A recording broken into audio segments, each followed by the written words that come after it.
So you finally unlocked Yoru and you're getting into the game to play him, and you realize you have no idea how to use any of his abilities. That's okay. That's why we're here today, right now. In this video, we're going to go over really quickly what all of his abilities are, how you use them, and then we're going to jump straight into exactly how to play Yoru, the different play styles and advanced methods that you can use to be as effective as possible, to have as large of an impact, and even clutch up some insane rounds if that's your goal. I'm Brian Hootie with Level Up Gaming, and let's get right into it. Don't forget to hit that like and subscribe button. It really helps me out, and I really appreciate it. We've seen a lot of people hitting that sub button lately, but still only 5% of you watching are actually subscribed to the channel, so I would really appreciate it if you hit that sub button for me. Anyways, enough of that. Let's get right into the guide here. Yoru's first ability is actually his fake out, and as you can see by the description on the screen, you can actually send out footsteps that sound like a player running in a certain direction. And this is great for faking out a push or faking the enemy out and make them think you're walking forward and getting them to peek you too early, not realizing where you're actually at and maybe picking up a kill or two.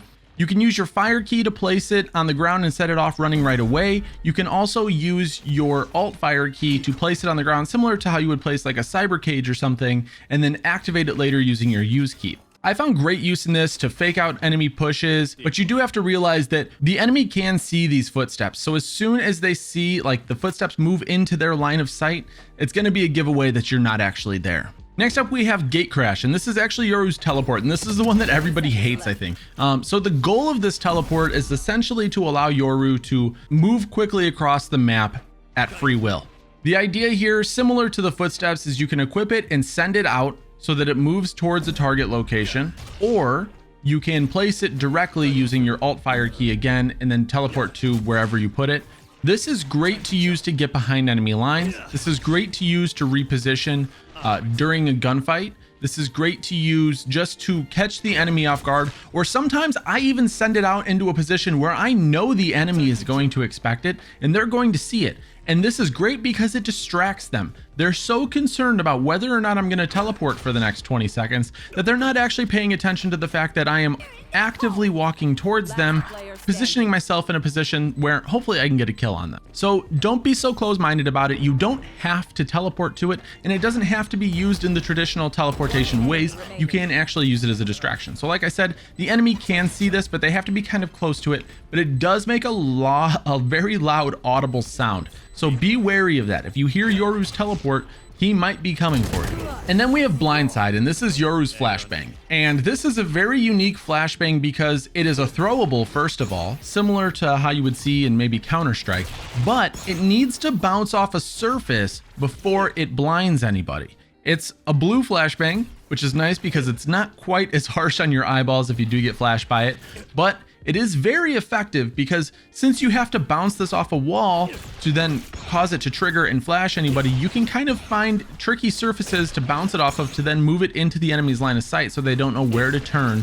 to dodge this flash. It also can be used to cover up your teleportation sound. So the sound of this flash, once it starts to go off, if you teleport at the exact same time, sometimes the enemy won't hear your teleport and won't expect you to be there. One of my favorite ways to use this flashbang is actually to just bounce it off the ground to entry myself into certain positions. And last but not least, we have Yoru's Dimensional Rift. The Dimensional Rift is his ultimate, and this can be incredibly useful for a couple types of playstyles. First is information. You can literally equip this ultimate, run around invisible, be invulnerable. You can't trigger tripwires, but you can trigger Killjoy's turret and her alarm bot, which can be useful if you're trying to get rid of Killjoy's utility, but it can also give away your position if you don't want them to know where you're at. So like I said, you can use this for information, pinging the enemies so that your teammates know where they're at, and then falling back and coming out of your dimensional rift. You can also use it to flank the enemies and get up behind them and get into a position that they won't expect. Another thing to watch out for with his ultimate is you will see there's a little circle on the ground surrounding you while you're in it. If you get close enough to an enemy that they're within this circle, they can see you. So one counter to Yoru's ultimate is to just stand in a choke point or a doorway and see if he's going to run through you or past you. Force him to get close to you to get past. This will either force him to fall back, or it'll give away his position and hopefully you'll be able to pick up a kill. But anyways, let's get right into how you can actually play Yoru to be as effective as possible for your team. So when Riot was talking about this agent, they mentioned that they had designed him directly with the intention of him being a lurking agent, and he can be used to lurk very, very effectively, and we'll talk about that in a little bit. But the primary thing I want you guys to realize is that Yoru can be used to entry frag extremely well. You can send your teleport out, you can send your flashbangs out, and you can get onto a bomb site if you know your teammates are coming with you and just completely catch the enemy off guard, force them to be looking a different direction than they should be from where your teammates are actually at, maybe even pick up a frag or two before you get traded out, and really just make a huge difference when your team is actually pushing onto a bomb site. Whether you use your teleport, your ultimate, your flashbangs, your footsteps, whatever it is, this is one of the most effective ways to play Yoru. You can very quickly, like I said, get onto a bomb site, get behind the enemy, and they have no idea what's happening. So don't let yourself get too caught up with just lurking. Sometimes in a game, you need to switch it up. You need to entry frag for your team. You need to get on that bomb site and cause a distraction so your teammates can get on that bomb site, trade you, and also win the round. And now another way to play Yoru is actually to fake the enemy out, right? So as a lurker, you might be lurking on the other side of the map at the very beginning of a round just to fake them out. But instead of actually lurking the whole round, which we'll talk about a little bit later, you are just selling a fake for your team. And now as a Yoru, you can sell a fake as a single player. You can sell a 3 or 4 man push as a single player. Now this can be incredibly effective. Selling a fake as a Yoru, if the enemy hasn't caught on and you haven't done it too many times in a game, can get you 1 or 2 free rounds here and there. So don't downplay this idea. And then we have lurking. Lurking was the intentional design of this character when Riot thought of Yoru. But like I said, you don't have to just play him this way. I will say that one of the most fun things I've done in this game is lurked as Yoru. You can send your teleport out to random parts of the map. You can send it into the enemy spawn in some situations, such as here on Haven on C with this specific lineup that I found when I was just messing around in a custom game. You can actually send this teleport straight back into the back right corner of the enemy spawn and teleport there within, 20 seconds of the round starting. It's pretty crazy. And you can lurk all over the map as Yoru. You can entry frag for yourself. You can send in your flashbangs. You can teleport into a bomb site. The idea here, though, is that you don't want to be too far away from your enemy, from your team, if they do end up pushing a bomb site, okay?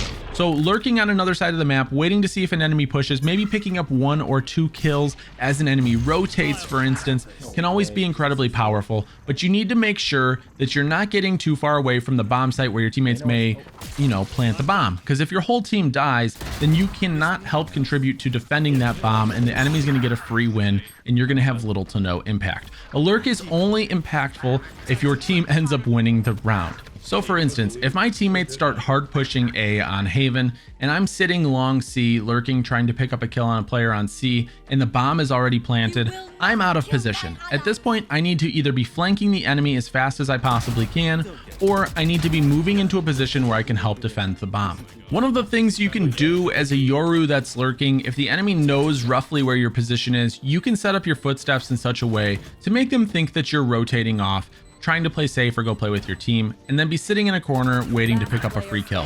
This is something that I do quite often. The enemy falls for it a lot, at least right now while Yoru's still new, but don't forget that you can do this. You can actually fake enemies out with your teleport. You can fake enemies out with your feet.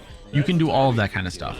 Another great way to lurk as a Yoru is to send your teleport into a position where on the opposite side of the map, an enemy is going to see it.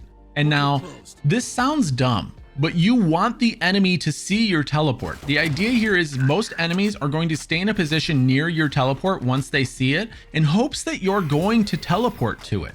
And they're going to guard it and wait for you to teleport to it. Now, what you're doing for your team in this scenario is you're holding one enemy in a position of the map that is almost completely useless. So if your team's pushing A on bind, but you have your teleport on B in a position where the enemy would have seen it and is probably watching it, you could potentially be taking one of these enemies out of the game for 20 whole seconds while your teammates take control of A. This slows down the rotate. This doesn't help the team win the bomb site back. It helps your team in a scenario where they're now in a 5v4 if you've rotated over to help them as well. And now once you have your teleport down and that enemy is potentially watching it, you can also throw a couple blinds to really sell the fact that you might be pushing, and you can even send in your footsteps to maybe send a fake out in. I hope you guys enjoyed this video. It ended up being a little bit longer than I had hoped, but there's a lot of information here that I think people will find incredibly useful. Let me know in the comments down below how you're liking Yoru. Do you think he's OP? Does he need a nerf? Does he need a buff? And what rank are you right now? I'm genuinely interested. Also, don't forget to hit up the Discord in the description down below. Hit the like button for me, hit the sub button for me, and head on over to twitch.tv/BrianHoodie, where I stream 3 nights a week, and hit the follow button over there as well. I love you guys, and I'll see you in the next one.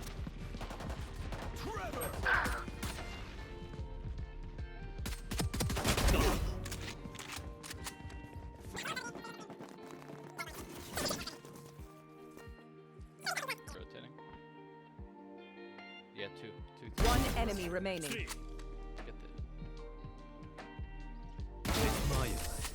Now get